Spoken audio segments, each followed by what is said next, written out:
I'm going to show you how to mute someone's story on Instagram. So let's go to Instagram, and I'm just going to pick this story here. And what you want to do from this point is basically go to the three dots at the top right hand corner, and you're going to get some options here. You just want to go ahead and hit mute. And from here, you can go ahead and just mute the stories.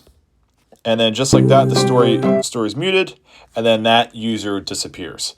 Another way to do this is we can go ahead and actually click on the person's profile. So let's just go to this one here, and we're just going to go to the profile.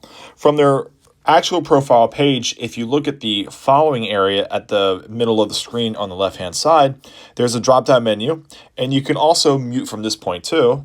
And you can go ahead and just toggle on mute stories, and then from that point forward, their stories will be muted and you will not see them. But that's it. It's super simple and super easy to mute someone's story on Instagram.